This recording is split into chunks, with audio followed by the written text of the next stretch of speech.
thought while I'm up here taking photos of the car, I might as well do a walk around and show you all the modifications I've done over the years to it. I'm sure I'll miss some out, but we'll run through as many of them as I can.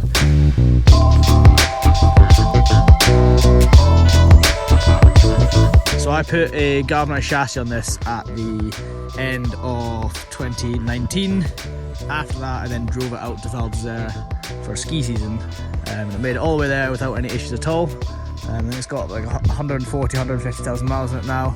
At the same time as putting the chassis on, I also put a big anti-roll bar. So I put anti-roll bar on the rear and on the front, and I think they're made by eBay. I think them and the springs are made by eBay. At the same time, I also went and put 2-inch lowering springs from Alive Tuning. They're the comfort springs. I rate them a lot. I like the look. I know a lot of people don't like the lower landies, but I use it on road. I like the look of it, and I think it improves the handling, being that little bit lower to the road. Steering dampener on, which makes a big difference as well, I think. I also bought this nice Ailsport bumper, which is very light, and my lights are broken just now, so I'm getting them replaced, and they've been very, very helpful at replacing them for me.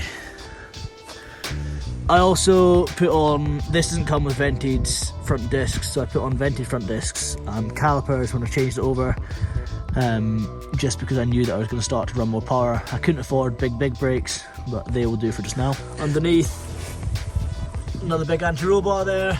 My wheel's been rubbing there obviously. I put on poly bushes all round, which I do actually massively regret because it's seriously stiff and seriously harsh ride.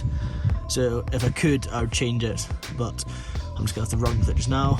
A mistake that I made, I wouldn't do it again. On the back, I'm running some Kooks 2.0 dampers. People rate them a lot. But I also put on a Discovery transfer box. It's the 1:2 ratio transfer box. It gives me higher gearing because I use it more so on the motorways and on sort of longer drives and short drives, and as you can see, it's usually kept on the road rather than off the road. I bought these wheels at the end of last year, bought one brand new, and 3 of them came off a Sankey trailer. They're from Urban. I think they make it look very sleek. So when I did the chassis, I also put in these Cobra seats, big bucket seats. They make a big difference to the ride and the comfort. Speakers and subs in the back, because you need that when you're driving the Defender. Alcantara headlining, carpet sides, later style TD5 dash. I much prefer the look of it, and I think it's a lot more sleek. So that's that. We'll have a look underneath the bonnet and see what power mods I've done to it as well. Right, so I only did this at the end of last year, and there's another video on it, which I'll link in here, of me fitting this turbo and what I did to it.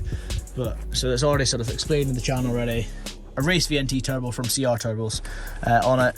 Got this aluminium intake made up, and I know that's not supposed to be there over the manifold. I'm gonna get something fabricated up to tuck it underneath the front wing here somewhere. Big Ailsport intercooler on the front, which makes a big difference. Obviously you need that if you're running a bigger turbo.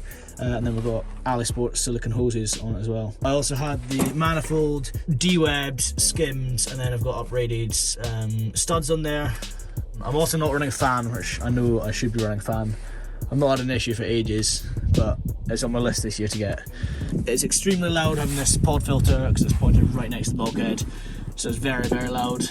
I'm starting to get a little bit annoyed with it, so if we can move that forward a wee bit, it's going to help a lot. If you've got any suggestions, put them down below. But straight through exhaust, apart from the back box, and left the back box in the back of it. Clutch wise, I have got a power spec clutch from Loft Clutches.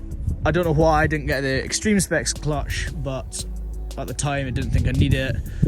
I will probably need it in the future, but just now my power spec clutch is fine.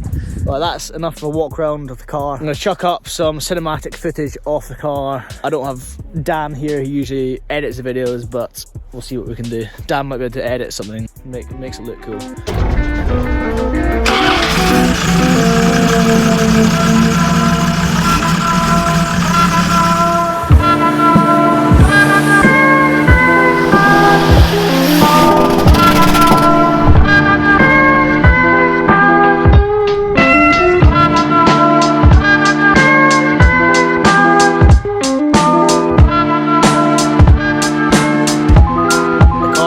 Actually had quite an interesting past. It's been off the road a couple of times for various reasons.